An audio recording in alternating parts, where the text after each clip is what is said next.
Kepolisian daerah Bali mengungkap data keterlibatan warga negara asing WNA dengan hukum di Indonesia sepanjang tahun 2025.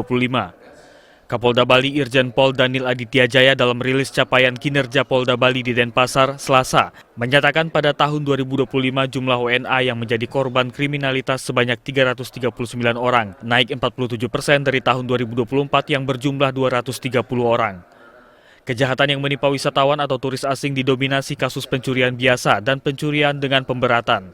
Korban terbanyak adalah warga negara Australia, India, dan Rusia. Sementara itu, keterlibatan WNA sebagai pelaku kejahatan pada tahun 2025 tercatat sebanyak 225 orang, menurun 2% dibandingkan tahun sebelumnya yang berjumlah 230 orang. Mayoritas pelaku terlibat tindak pidana kepemilikan narkotika dan obat-obatan terlarang dengan 107 kasus, disusul penganiayaan dan penipuan. Pelaku didominasi warga negara Inggris, Australia, dan Amerika Serikat.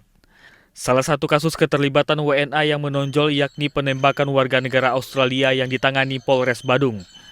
Polda Bali bersama instansi terkait pariwisata memantau pergerakan warga negara asing melalui aplikasi Cakrawasi. Langkah ini dilakukan untuk menekan keterlibatan WNA dengan hukum di Pulau Dewata.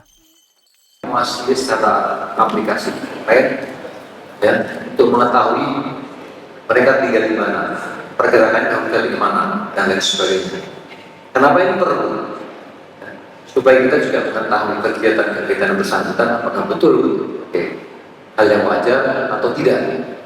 Kami belajar ketika terjadi kasus penembakan warga negara Australia dengan korban warga negara Australia juga.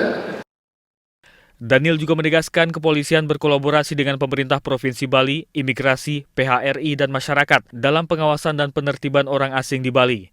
Hal itu sebagai upaya menciptakan pariwisata yang aman dan kondusif. Dari Denpasar, Bali, Rita Laura, Kantor Berita Antara mewartakan.